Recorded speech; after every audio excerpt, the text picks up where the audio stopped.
a lesbian woman that tried to sell a story about me to TMZ. Thank goodness TMZ could see right through the sham of that story. This woman claimed that I beat her up in a nightclub because she was a lesbian. That is fucking crazy. Bitch, I didn't even know you was a woman.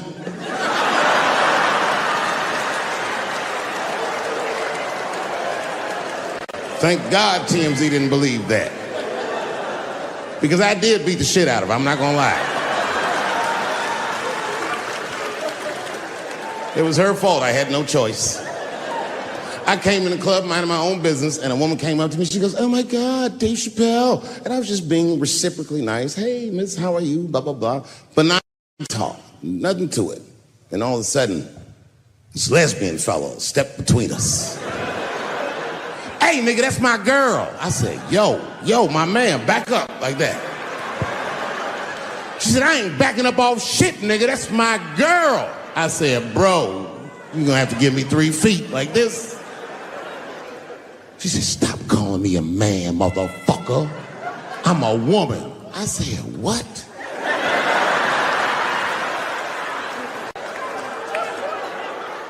And then I looked deep in this nigga's cheekbones. I said, "Oh my God, you are a woman." It was just too much for me to even wrap my mind around. But I tell you what, I unballed my fist immediately, and I softened my posture so that she would know she's in no danger. I even changed the tone of my voice. I said softly, sweetly, like a pimp might say. "Bitch, I'm about to slap the shit out of you."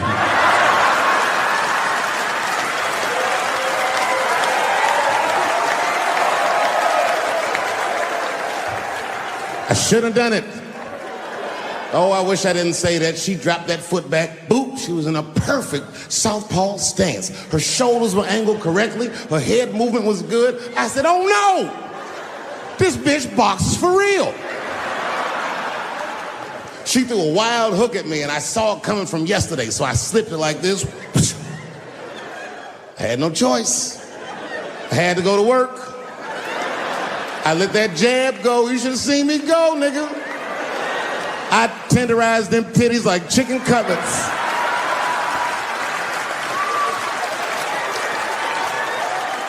I whooped the toxic masculinity out of that bitch.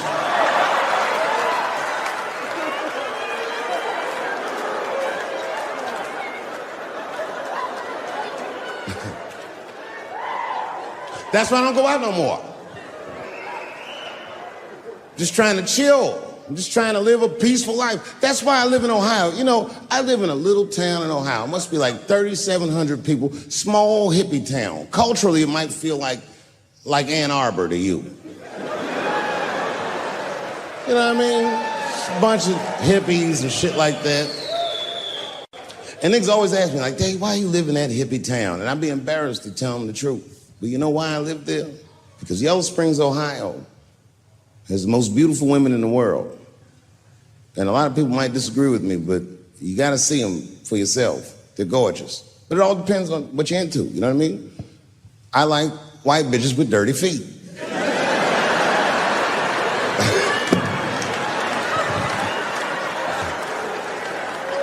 If I had a strip club in Yellow Springs, I would call that shit strippies. All naked hippies all the time. And I'd only hire girls with long titties and long vagina hair that looks like they slept on it. And I would keep a pile of dirt right next to the stage. I come like, "Bitch, get your feet in that dirt and get up there and give those people what they came to see. Chalk up, bitch."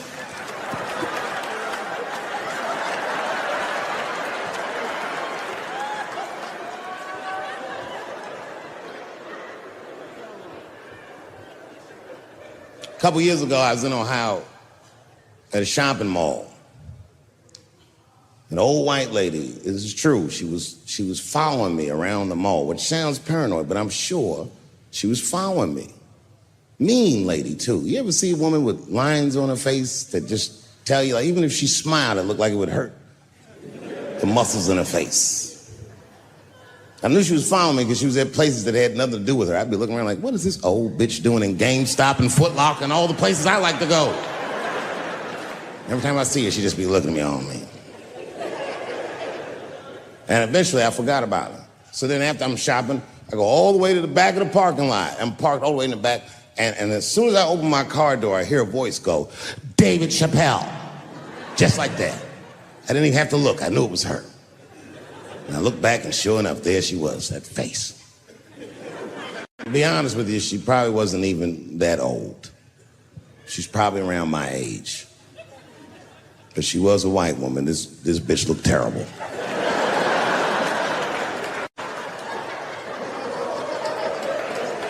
Going all the way. I kept my cool. I was nice. I said, hello, miss. And she didn't say anything back. All she said was, I watch your comedy. I said, uh-oh. And then she says, it's true. She goes, it sounds to me like you hate women. I said, well, you know what, miss? It's art.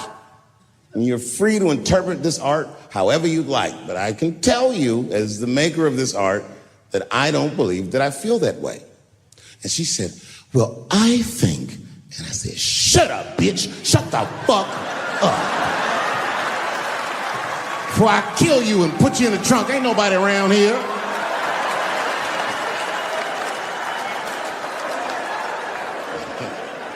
I'm just kidding, I didn't say that. I felt that way, but that's not what I said. I was more clever than that. You know what I said? And this is exactly what I said. I said, miss, before you finish that statement, let me ask you a question. Where'd you see me? Did you buy a ticket to a concert I did? I doubt that. Or maybe you watched one of my specials on Netflix. Or did I follow you to your car and do my act? She said, what? I said, keep it in the comment section. Bitch, this is real life. Ta-ta.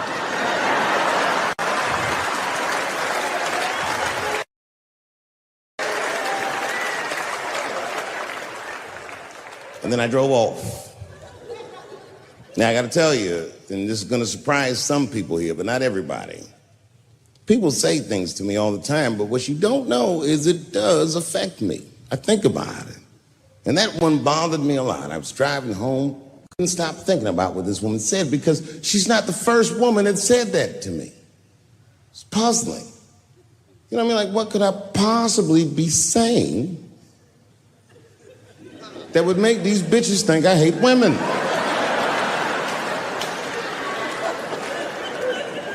Couldn't figure it out. So you know what I did? I Googled the dictionary definition of a feminist just to make sure I was talking about the right thing. And do you know, sir, what the dictionary definition of a feminist is? I didn't either. Listen to this. Webster's defines a feminist as a human being, not a woman, a human being that believes in equal rights for women. I was shocked that that's what that meant. Because by that definition, I would consider myself a feminist. And I didn't even know that at the time.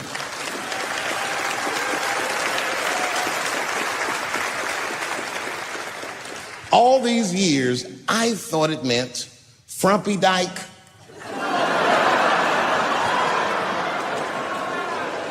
Well, that's who's always talking, to be some chick in overalls. Men are trying to rape us. Ah, not you, bitch. We please.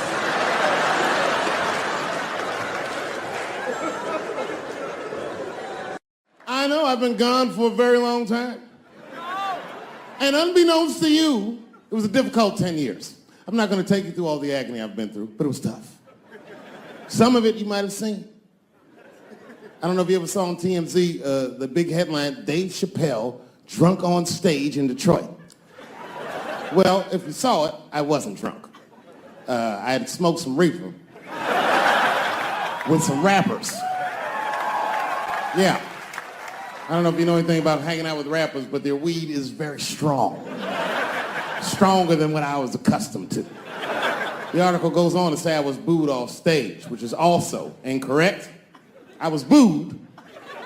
I did not leave. It was a long bump. It was a fucking nightmare. 2 puffs of weed, that's all it was. 2 puffs. I never had that happen. When I take 2 puffs of weed, I looked at the guy next to me, I was like, I'm gonna bomb nigga, I can feel it. And that guy called my name, Dave Chappelle. Niggas was like, you know, normally when you do a comedy show, you guys don't know what it looks like up here, but niggas be just looking up at you like. That's how the show started. It didn't take long for the faces to switch up, like, what the fuck? They started looking amongst themselves. So I knew I wasn't doing good. I don't remember what I was saying. It just took one person to break the ice. It's a black lady with the Ford Motor shirt on. She stood up suddenly. Fuck you, Dave Chappelle. I said, excuse me? She said, I worked all week for this shit, and this show sucks. And in a weird act of racial harmony, a conservative white guy stood up and backed her up. Yeah! The whole crowd band together and started chanting, we want our money back. We want our money back. I said, oh shit. I snapped out of it. Good people of Detroit, hear me. Hear me now. You will never get your fucking money back.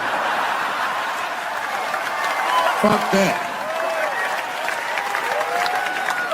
I said, I'm like Evil Knievel. I get paid for the attempt. I didn't promise this shit would be good. Boo, they said, fuck you. This went on for a long time. And then after the show, I felt so bad, I took half of the money from the show, thousands of dollars. I said, I'm gonna give this to charity. You know what I did? I bought $25,000 worth of bubble gum and drove around Detroit and handed it out to the homeless so they could chew it and still be hungry.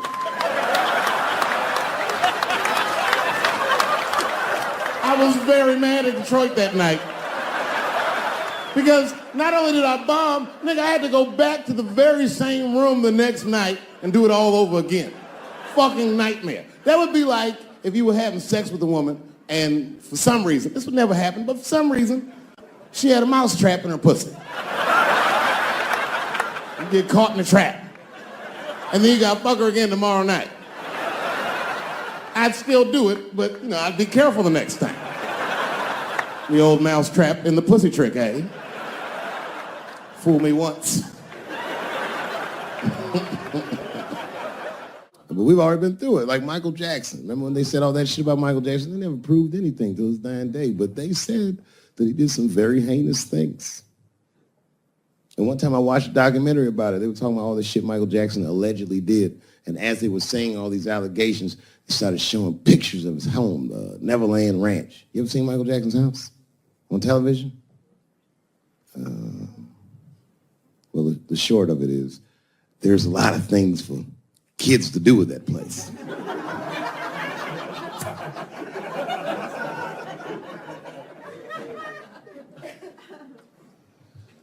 And I saw the whole thing, exotic animals and Ferris wheels and merry-go-rounds and shit. And the more they showed it, the more certain I was that I don't think Michael Jackson did any of those things they said he did. His house didn't look sexual. It looked like he was flossing on those motherfuckers. It didn't look like he was trying to fuck kids. It looked like he's just trying to impress them. Like, this nigga's Jay-Z for kids. Like, he's just walking through his house. This is my cotton candy machine. It makes 3 tons of cotton candy a day. You know, all the cotton candy you want. This closet is filled with nothing but custom-made karate slippers. Isn't that cool?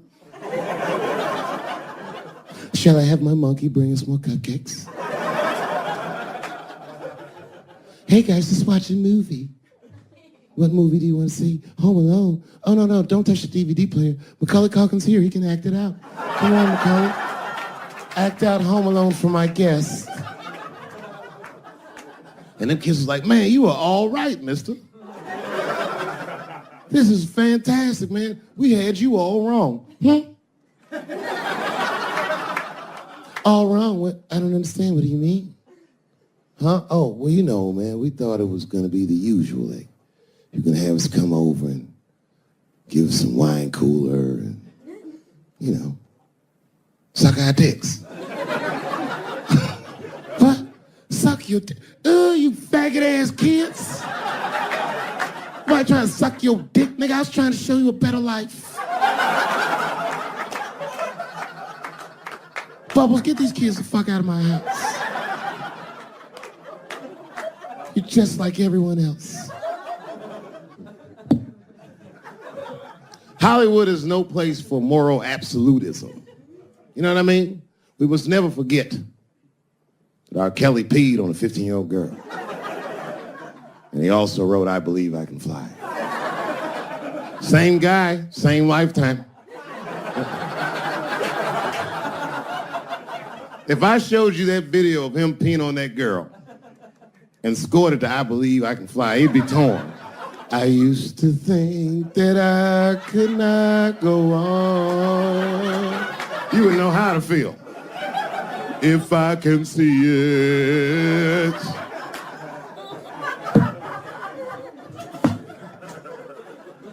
It's okay, my career ended many years ago.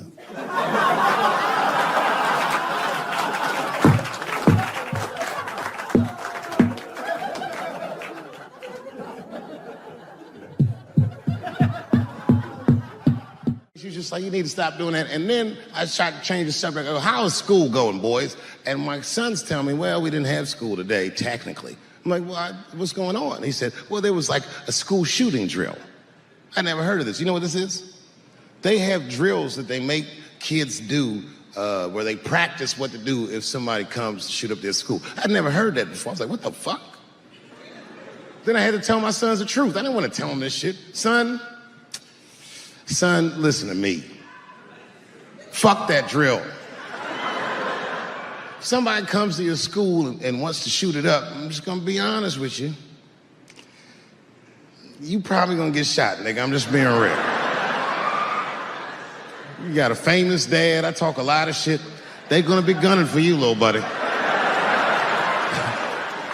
Just stay low and run in a zigzag pattern and don't try to save anybody, son. Do you understand me?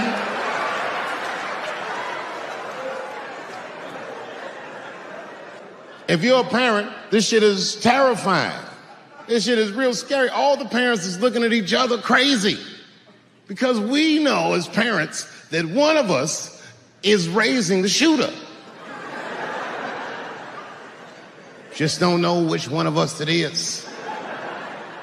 All we know for sure is that if you're a white parent, the chances that it's you is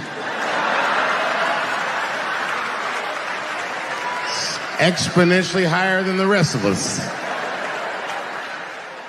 It's fucking crazy. You know, I hated school too. It never occurred to me. Kill everybody in school? It's fucking crazy. Just do what I did, nigga. Try some things. Have you skipped school, nigga? Skip school. Take a walk and meet some other kids. Fuck school, nigga. You know what I said? That's all I said. First of all, I'll tell you right now what I said. And I will tell you that this was not a joke. It's a true story. And I just happened to tell it. All right, what happened was I went to a gallery party, all right? I don't know who in here has ever been rich before, but these are very nice parties. You know, wine and cheese and baller conversation. And there was a few eccentric types, one of which was a very wealthy man that happened to be wearing a dress. I don't know what you call him, man. This is a tranny or a drag queen, perhaps. Whatever it was definitely a man. And this man was definitely on drugs. I don't know what kind of drugs he's on, but I knew he had too much. He didn't look good. It's like this. He's like, he looked sick. And all his friends were standing around him, concerned, trying to revive him. I don't know what they looked like, some kind of gay CPR. There was fanning and shit.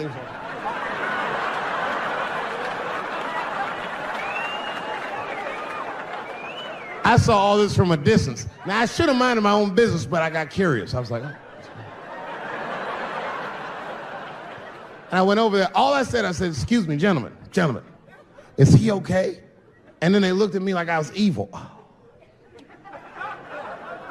She is fine. I said, word? Oh. I'm sorry, I didn't know this is what we were doing. Here's my thing.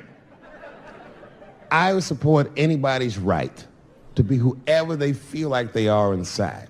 I'm your ally in that. However, my question is, to what degree do I have to participate in your self-image? Is it fair that I have to change my whole pronoun game up for this motherfucker? That doesn't make sense. Seriously. If I put on an Argyle sweater and I'm like, hey everybody, I feel like a white guy in this sweater and I want some goddamn respect and a bank loan. That's not gonna work. Give a fuck how I feel. Why should I give a fuck how you feel? Nigger is a pronoun. But there was no time for philosophical debate. This was an emergency situation.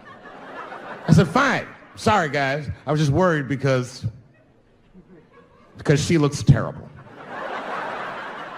And she just fell off the bench. Appears that her dick is popping out of her dress. You mind if I call an ambulance, champ? I'd rather not be at a party where a tranny ODs. There's too many questions to answer.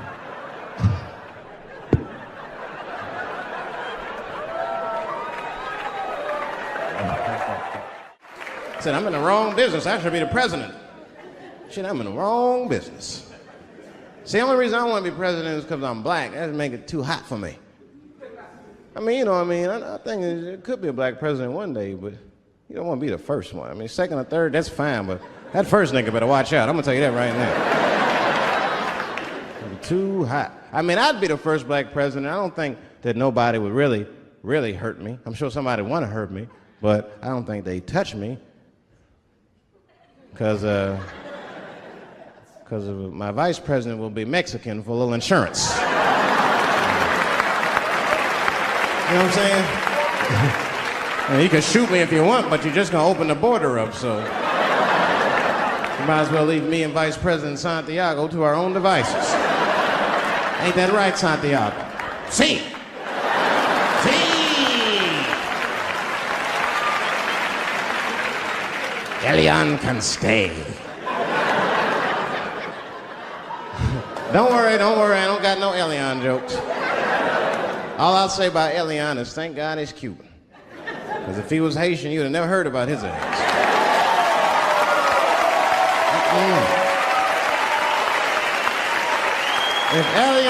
If Elian Gonzalez was Elian Mamumbo from Haiti, they'd have pushed that little rubber tube right back in the water. Sorry, fella, all full.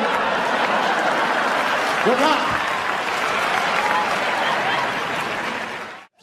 Just drug-infested, hate-infested, drug-infested world. Hate drugs. I heard the worst drug story. You know what my friend told me? You know what he's dealing with? His landlord is hooked on crack. That's terrible. That's pressure. If your landlord's hooked on crack, that means you've got to have the rent. He come around all the time. I got the rent. It's not even due yet. It's the 10th. Come on, I need it. Let me just get $20 of it now, and then just give me the rest of the end of the month. Every couple hours. Hey, look, I'm going to need some more of the rent. This building's falling apart. Things came up. Comes home early from a party. Landlord's in the crib going through his shit. What are you doing in my house? Ah! Where's the sink? I came to fix it. It's in the kitchen. I thought it was in the drawer. I'll fix it tomorrow when I come for the rent.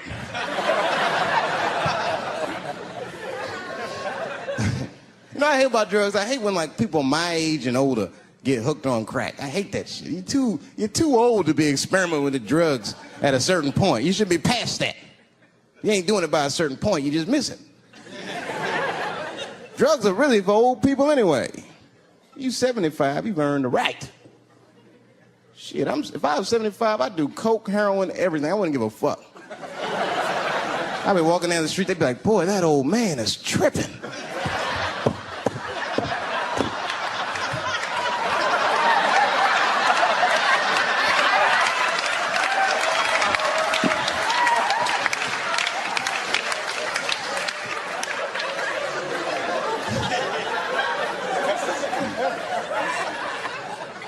everything. Maybe weed. If you're gonna do something, do a little weed. Smoke weed. Weed's not as bad as everything else.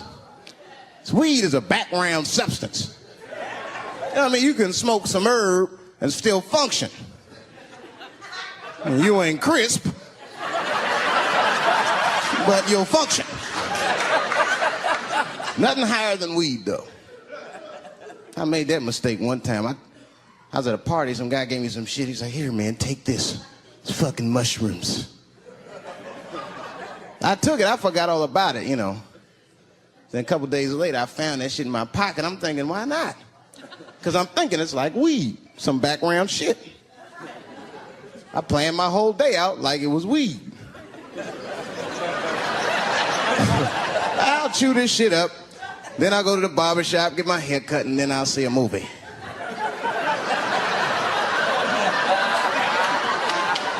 I chewed it up. So far, so good. Then I was in a barber shop like an hour later. And it's funny because I was just thinking to myself, I was like, ooh, this stuff sucks. Tastes like athlete's foot. I feel sick, but I'm not really high. Then I looked in the mirror. I saw the barber's reflection, man. It looked like a big penis was cutting my hair. I freaked out. I started talking to myself, Dave, calm down. You're on drugs. This is what drugs do. Okay, you know that there is no way that a penis can cut hair. But I started freaking out, man. I just couldn't take it anymore. I jumped out the chair, half my hair was cut, I didn't care. I didn't, I just gave a barber a handful of money. It was weird, the balls opened up. Anyway, I ran home, man. I ran home as fast as I could. It's tripping. I looked at the clock, it was 2:42. I was like, damn, 2:42? I gotta sober up. I had never been this high this early. I took a shower. I was still high. I said maybe music will do the trick. I listened to every CD I had. I was still high. Exercise, that's what I'll do. I ran around the block 4 times, still high. Took a nap, woke up, fucked up. I looked at the clock, it was 2:43. I said, God damn. I'm scared to death of these police. I am, nigga. I got a police scanner. First money I got, this is the first shit I went out, bought me a police scanner. I just listen to these motherfuckers before I go out, just to make sure everything's cool. You hear shit on it. Calling all cars. Be on the lookout for a black male between 4'7" and 6'8". Staying in the crib tonight, fuck that. Gotta work on that alibi for a minute. Every black person needs an alibi.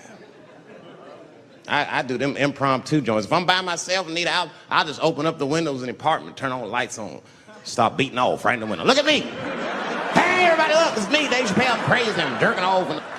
Note the time, motherfuckers. It's 2:35. Look at me, I'm jerking off in the window, 2:35. Comedian Dave Chappelle is June 10th. Note the time.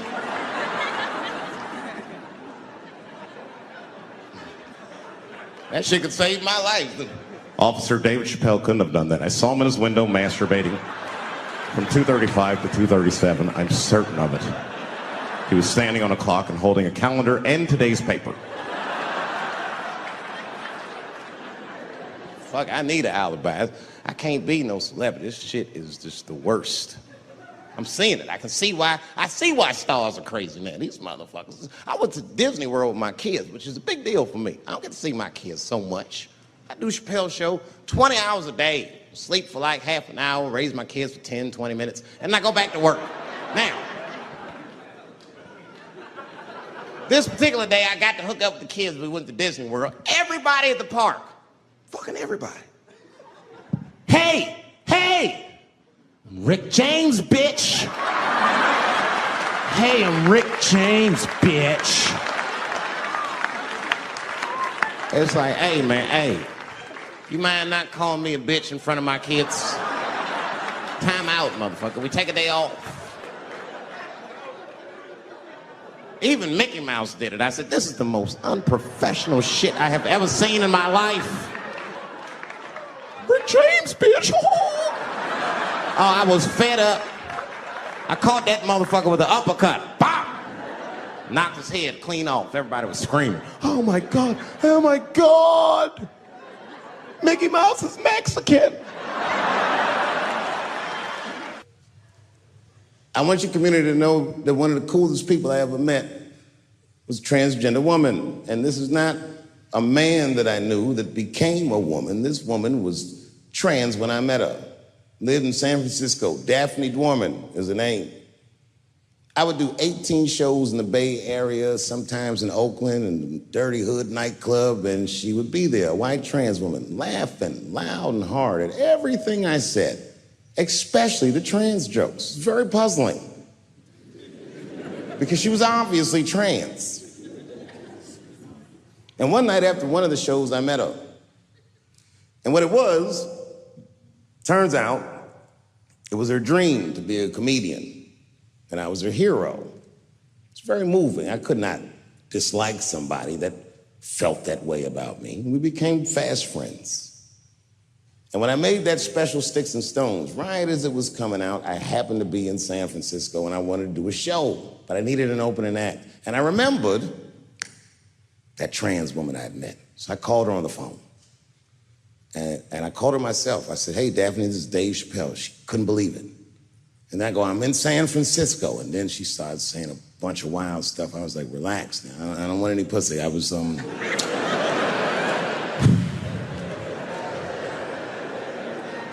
was calling because I'm doing a show and I need an opening act. And I was wondering if you'd open the show. And she was like, fuck yeah. Now, I didn't know this at the time, but this woman had only done stand-up comedy 8 times in her life. This is little to no experience. And now she's about to open a show for what many call the GOAT.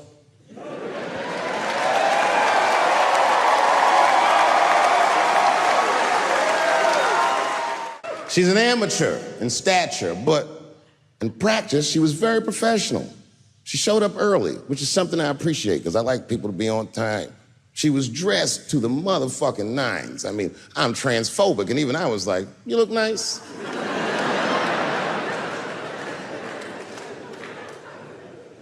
Went up on the stage with all the swag of a professional comedian, grabbed that mic and walked right down the middle and looked at the crowd like a gangster. Man, you should have seen her work. This bitch bombed for 45 minutes straight.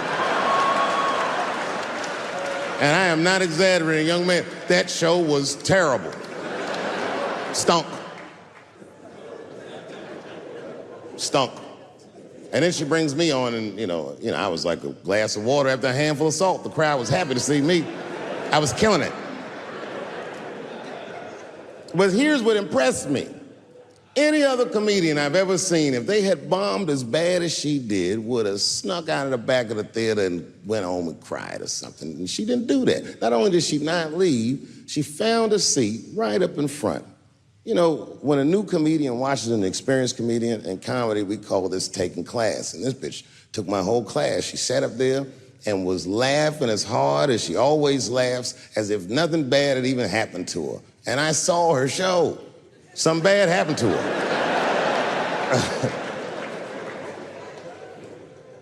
She was drunk. So she starts talking to me while I'm on stage, but the way a person would talk to a television when they were alone. She's talking to me like that. That didn't bother me because I knew her, but the crowd didn't like that shit at all because she sucked. And a guy in the back of the room stood up, and Daphne's hair was dyed blonde at the time, and the guy screamed out, and his energy felt wild as fuck. He said, hey, Daphne! And everybody kind of clamped, like got tense. We didn't know if it was a heckler or an active shooter. And he said, does the carpet match the drapes? Yeah, it was fucked up. The whole crowd kind of groaned because it was so, like, mean. Everybody groaned. except for Daphne. She kind of laughed, which was weird. And then she didn't even look all the way back. She said, "Sir, I don't have carpets. I have hardwood floors." Just like that. Just like that. And boy, when she said that shit, it blew the roof off the place. Cut through all the tension. With that one joke, she made up for 45 minutes of a stinker of a show. And after that, she could do no wrong. And I kept on rocking. She kept on talking to me. And then the show became something cooler than a show. It became like a conversation between a black man and a white trans woman, and we started getting to the bomber shit.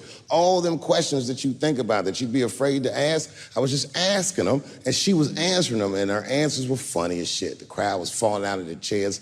And at the end of the show, I go, "Oh, Daphne," I said, "Well, that was fun." I go, "I love you to death, but I have no fucking idea what you're talking about." The whole crowd laughed, except for Daphne. Now she looks at me like I'm not her friend anymore, like I'm something bigger than me, like I'm the whole world and the guy. And she said, "I don't need you to understand me." I said, "What?" She said, "I just need you to believe," just like this, she goes, "that I'm having a human experience." And when she said it, the whole crowd kind of gasped. And I gave it a Fight Club look. I said, "I believe you, bitch." Because she didn't say anything about pronouns. She didn't say anything about me being in trouble. She said, "Just believe I'm a person and I'm going through it." And oh, I believe you because it takes one to know one.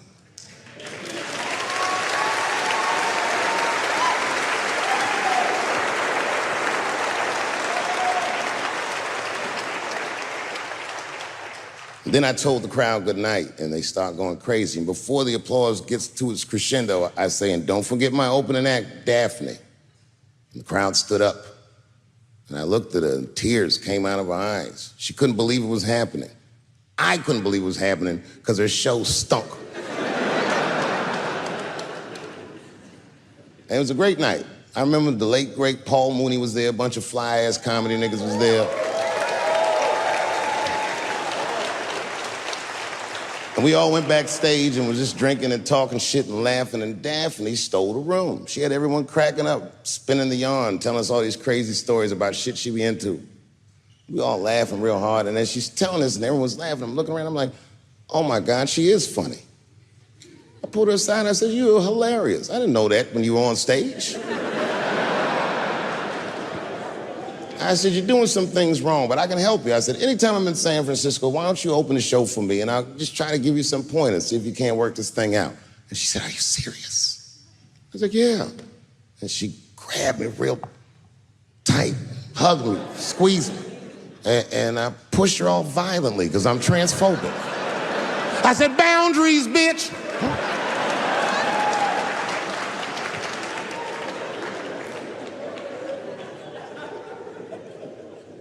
When Sticks and Stones came out, a lot of people in the trans community were furious with me, and apparently they dragged me on Twitter. I don't give a fuck, because Twitter's not a real place.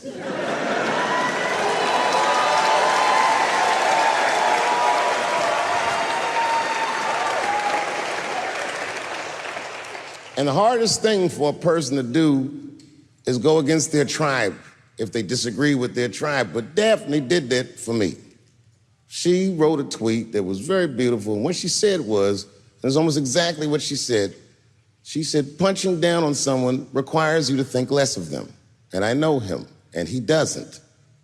He doesn't punch up, he doesn't punch down, he punches lines, and he's a master at his craft." That's what she said.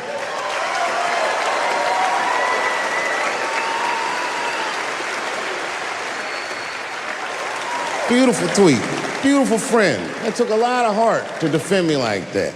And when she did that, the trans community dragged that bitch all over Twitter. For days, they was going in on her, and she was holding her own because she's funny. But 6 days after that wonderful night I described to you, my friend Daphne killed herself. Oh, yeah. It's a true story. My heart was broken. Yeah, it wasn't the jokes. I don't know if it was them dragging her. I don't know what's going on in her life, but I bet dragging her didn't help. I was very angry at them. I was very angry at her. I felt like Daphne lied to me. She always says she identified as a woman, and then one day she goes up to the roof of a building and jumps off and kills herself. Clearly, only a man would do some gangster shit like that. Hear me out. As hard as it is to hear a joke like that, I'm telling you right now, Daphne would have loved that joke. That's why she was my friend. I was reading her obituary, and I found out she was survived by a daughter. And the moment I found that out, and this is true, Anderson Cooper from CNN texted me. And all he said was very nice. He said, "I'm sorry to hear about your friend." And I texted him right back, "New phone, who this?"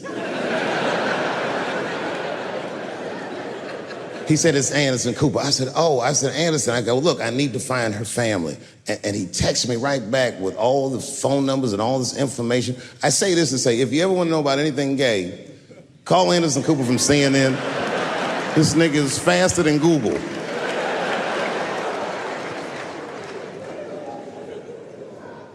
And what I did is I got in touch with her family and I started a trust fund for her daughter, because I know that's all she ever really cared about.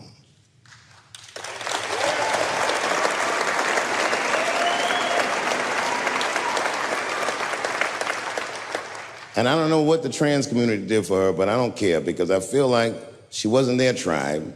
She was mine. She was a comedian in her soul.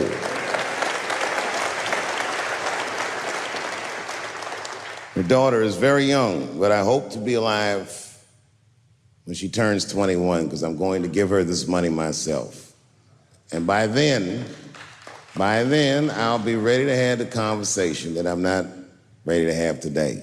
But I'll tell that little girl, "Young lady, I knew your father." And he was a wonderful woman.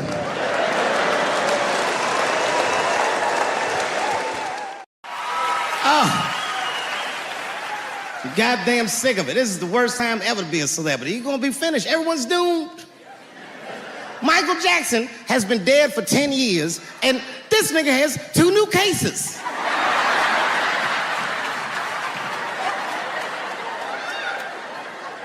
And if you haven't watched that documentary, then I'm begging you, don't watch it. It's fucking gross. I felt like HBO was sticking baby dicks in my ears for 4 hours straight. Really nasty shit. I don't want to know all these things. Turns out, Michael Jackson allegedly likes a long gander at the anus. So they said he stares at people's buttholes. That's what they said. That's how gross the documentary was.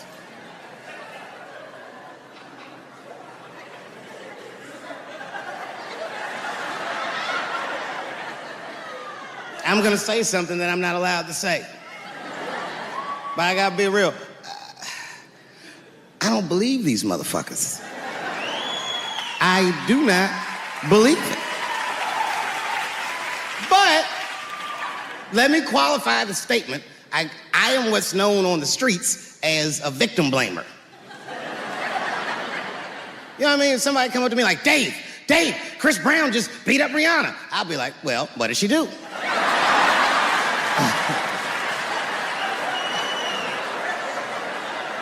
Dave, Michael Jackson was molesting children. Well, what were those kids wearing at the time?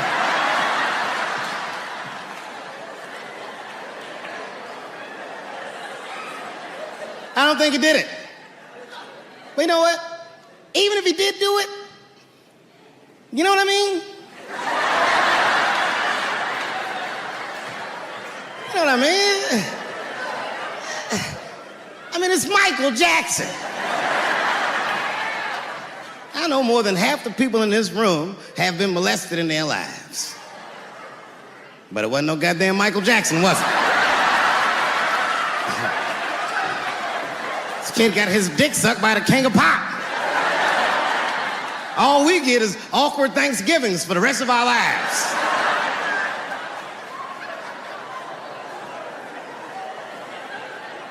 You know how good it must have felt to go to school the next day after that shit? Hey, Billy, how was the weekend? How was my weekend?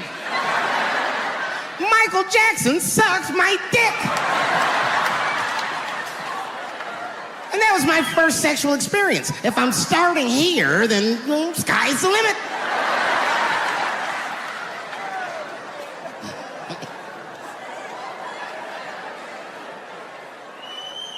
I know it seems harsh, but man, somebody's got to teach these kids. There's no such thing as a free trip to Hawaii. He's gonna want to look at your butthole or something.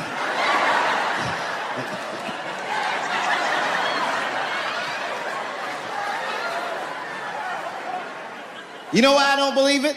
You know why I don't believe it?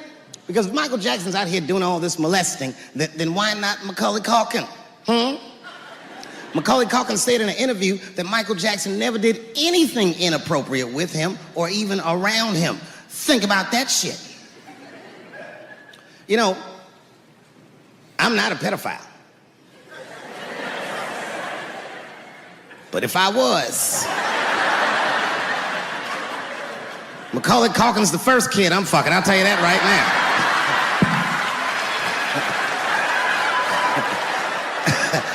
I'd be a goddamn hero. Hey, that guy over there fucks a kid from Home Alone. And you know how hard he is to catch.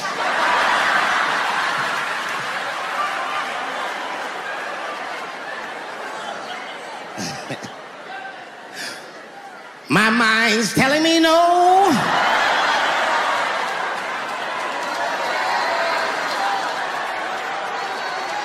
Okay, R. Kelly is different.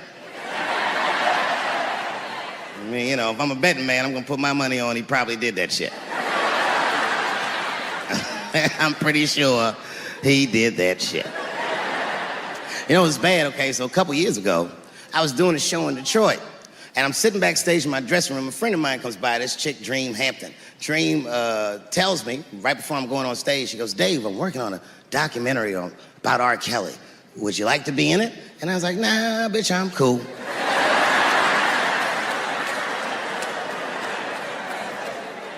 I went on stage, I just forgot about the shit. And then 2 years later, the documentary comes out, Surviving R. Kelly.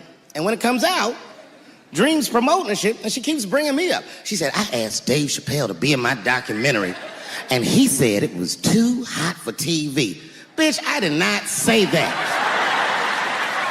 It does not even sound like how I talk. Oh, that's too hot for TV? I would never say that shit. Why I wasn't in the documentary? There's a very simple reason, and I cannot stress this point enough. The only reason that I didn't do it was because, and it's very important, I don't know this nigga at all. I don't know anything. I don't know anything that they don't tell me about. I don't hang out with this nigga, nothing. So what the fuck do I gotta be in the documentary for? This guy, R. Kelly, got another sex tape out now. Can you believe that shit? This guy makes more sex tapes than he does music. He's like the DJ Khaled of sex tapes. Another one. Like, damn, nigga. It's a lot of tapes. The new one's so bad that they didn't even show it. I've never seen anything like this. The prosecutor in Chicago came out in a press conference and read to the media a transcript of a sex tape. Have you ever heard of such a thing? This nigga read the sex tape. And it was so bad that R. Kelly sounded guilty in the transcripts. It's fucking amazing. 16 times the girl's age was mentioned. Isn't that crazy? This motherfucker is an idiot. He was fucking her like, yeah, this is the best 14-year-old pussy I've ever had in my life. And she was like, you like this 14-year-old pussy? He's like, oh yeah, I love this 14. I'm like, man, you need to shut the fuck up. You gotta give your lawyer something to work with.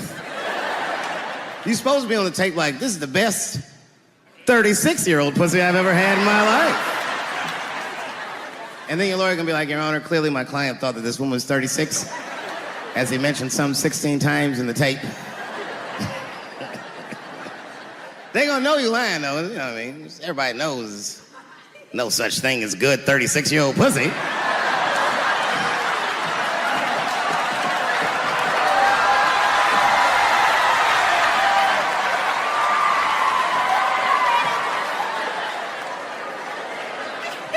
Doesn't matter what I say. And if you at home watching this shit on Netflix, remember, bitch, you clicked on my face.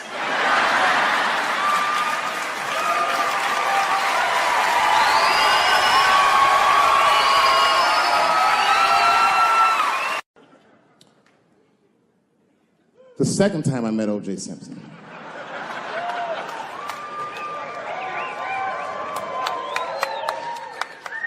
Was right after the trial of the century.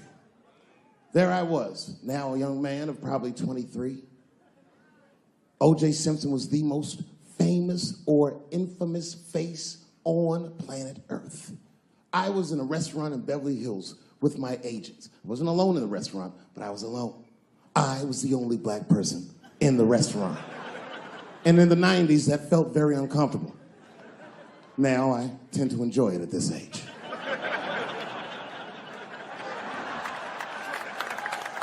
I was having dinner with my agents, celebrating a deal that they told me was lucrative, but I later learned fucking sucked.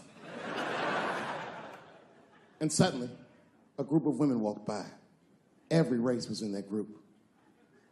Black, white, Asian, Latina, white, and white again. They were all gorgeous. I watched them walk by. Then, I saw a familiar face. Al Collins, the man from the infamous Bronco check, towards the door. Couldn't believe what I saw. And then, close behind him, was O.J. Simpson, newly released from jail. The restaurant fell still. I was shocked. I didn't mean to say it out loud, but it just came out. O.J. He stopped, turned around to see who said it, saw my black face, and correctly assumed it was me.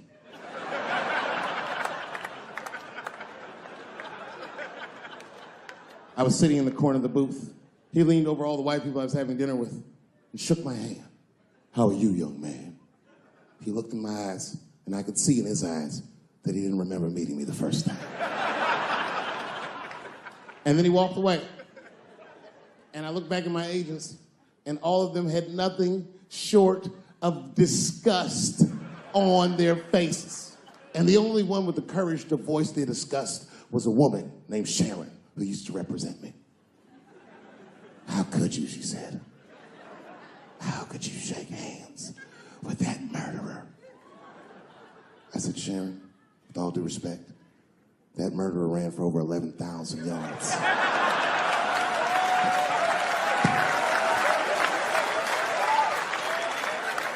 And he didn't fit.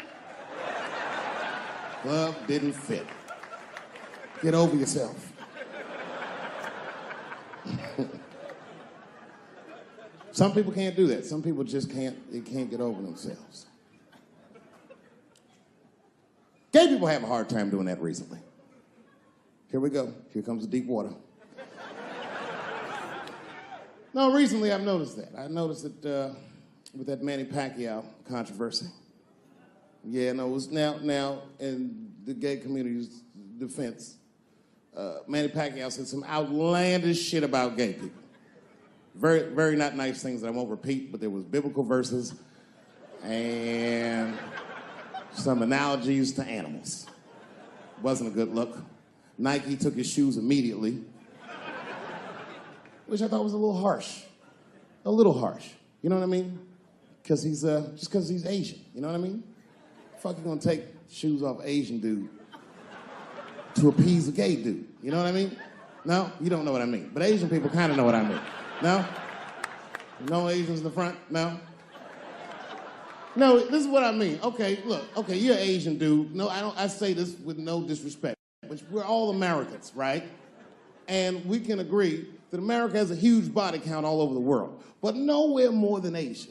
Literally, if you look at history, recently, we have bombed the masculinity out of an entire continent. We dropped 2 atomic bombs on fucking Japan, and they've been drawing Hello Kitty and shit ever since. There's a lot of lady boys in the wake of our bombs. And I know these things because my wife is Asian. She's Filipino. All right, well, okay, so that explains it. Now you know why you see me at all those Filipino events. I'm not there picking up pussy, I'm dropping some off.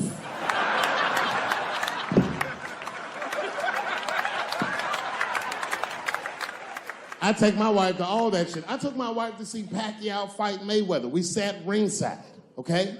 That was a quiet car ride home. That's what that was. But if you know what's popping in the Philippines, you know that they got a whole generation of kids in the Philippines growing up without their mothers. Yes. A lot of women in the Philippines go to the Arabian Peninsula, they come to the United back home, which is still one of the #1 staples in the Philippines economy, money that their expats send back to the Philippines. The men, on the other hand, are left rearing children, twiddling their thumbs, waiting on their wives' checks. These men have been fucking emasculated. And then suddenly, a boxer rises from amongst them and reinstates their manhood with his motherfucking fist.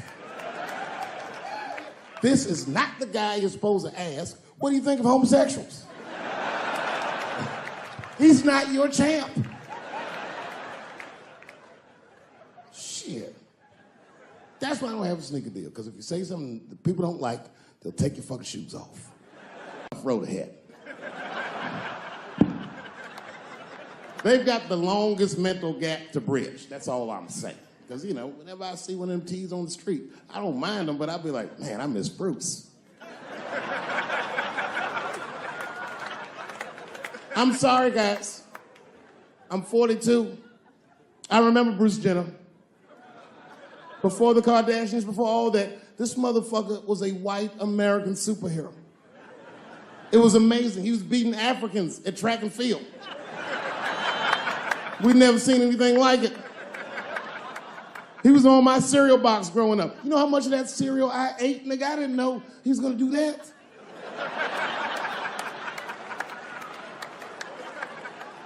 I knew before you guys knew. I heard things on the street in Hollywood. You know, you just be out, see people. Hey, what's up, Kanye? Why the long face? Nigga, you'll see. I got 2 mother-in-laws now. And when I heard he was gonna do it, I was scared. I didn't think the public was ready. I didn't think the media was ready. And you know what? I was wrong. Never seen anything like it. Welcome to the world, Caitlin. So long, Bruce. Hello. Somebody called me a nigga in traffic last Wednesday. It's so long, it takes a minute.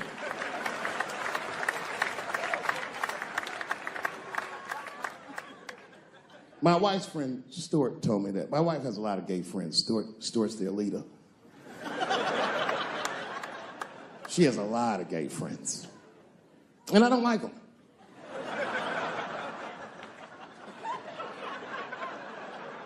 Not because they're gay, I'm just judging them on the merits of their character. They're just not nice dudes. They're fucking rude house guests. They're sitting on my couch, giggling with my wife, eating my motherfucking macaroons. And I come in, they act like the party's over. Hey, Stuart, what's going on? This guy talks to me the way a cat would speak if a cat could talk. Hi, David.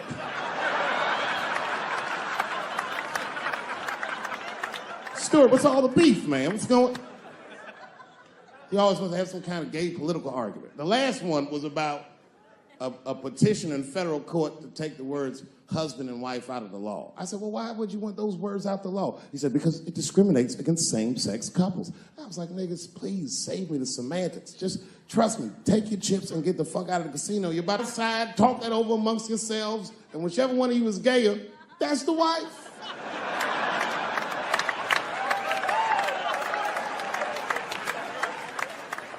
No, Stuart didn't like that.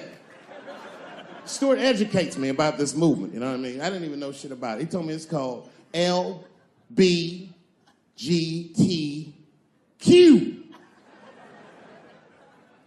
I was like, what the fuck is the Q? Does that even make sense, Q? Turns out Q is like the vowels. That shit is sometimes Y.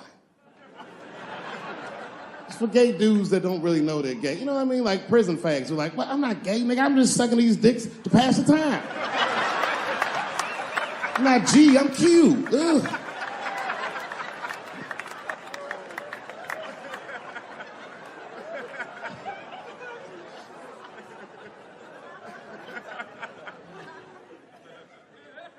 I think, okay, again, of all those letters, The T has the toughest road ahead.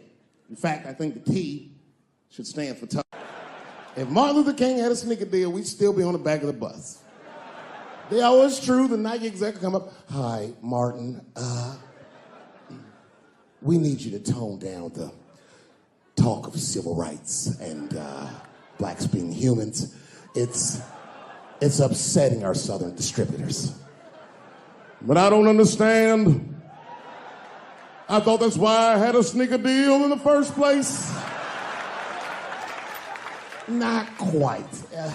Really, it's a walking shoe, and we like the marching, but try to understand. Fuck that shit. You know, I get it, though. I understand why gay people are mad, and I empathize. You know what? I'm just telling you, this is a black dude. I support your movement, but if you want to take some advice from a Negro, pace yourself. These things take a while. Just because they passed the law doesn't mean they're going to like it. Brown versus Board of Education was in 1955. I was shocked. Is this happening? Wait a minute. Is this a time in American history where an American can make a decision for themselves, and even though other Americans don't understand it, they'll support it and let this person live a happy life? Is this what's happening? If it is, then good for America. That's Dave Chappelle, the American. Although Dave Chappelle, the black American, he was a little jealous. I was like, how the fuck are transgender people beating black people in the discrimination Olympics? If the police shot half as many transgenders as they did niggas last year, it'd be a fucking war in LA. I know black dudes in Brooklyn, hard street motherfuckers that wear high heels just to feel safe.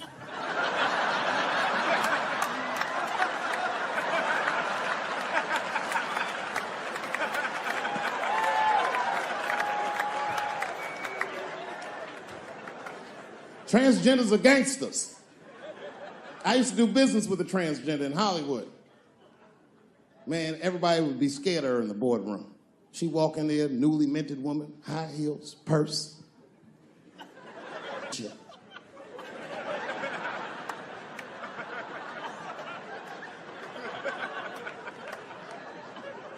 And then she walked to the head of the conference table, stare at us all, reach in her purse, pull her old dick out and throw it on the table. Let's talk business, gentlemen. Ah!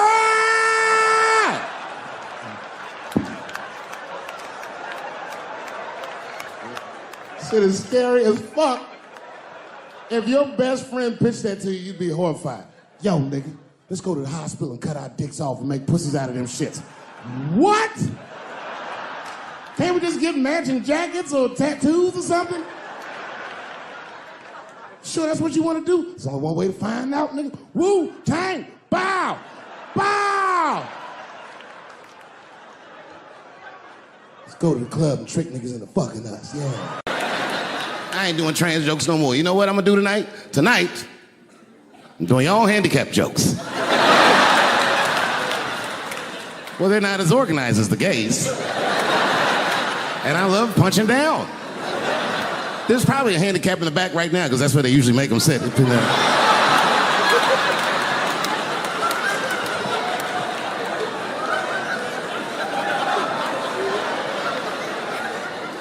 I came here to laugh at transgender people.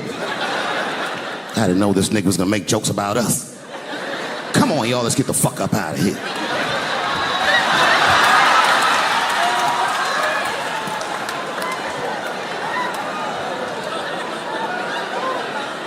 Yeah, it's about time somebody let these handicaps have it. They done met their match tonight. Fuck them. One time I was on Capitol Hill, and I seen a handicapped congressman. Madison Cawthorn, that's his name.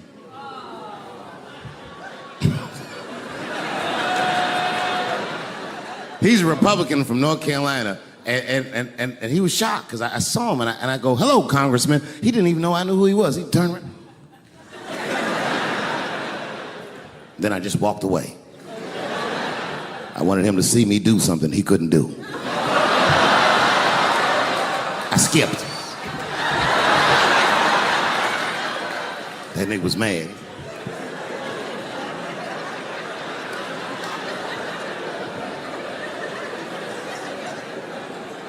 He's no longer a congressman.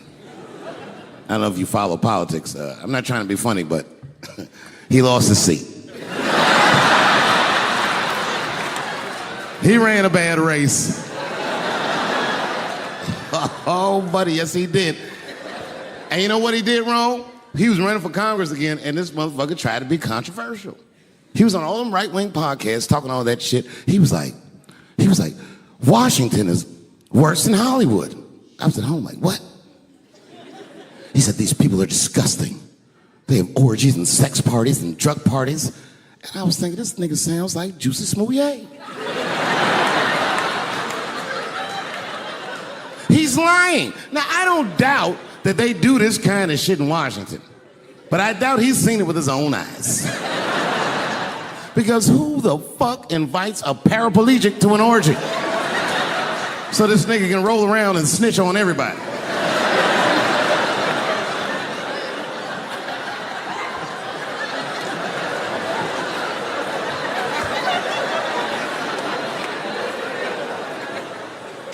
I said, there's only one reason you're gonna invite him to an orgy. And you know what that is. Have at it, guys. I can't feel anything. Let's get this bill passed for America. One at a time, folks.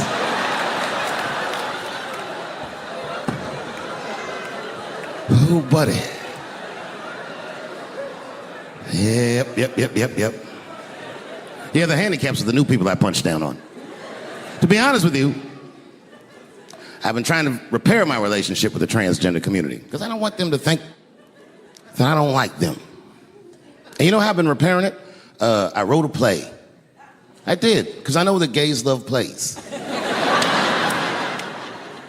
It's a very sad play, but it's moving. It's about a black transgender woman whose pronoun is sadly nigger.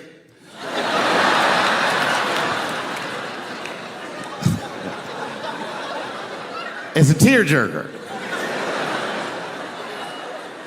At the end of the play, she dies of loneliness because white liberals don't know how to speak to her. Sad. Speaking of nigger, I've also been working on a book, and this is true. I'm rewriting the American classic, Huckleberry Finn, from Nigger Jim's perspective. It's called The Adventures of Nigger Jim.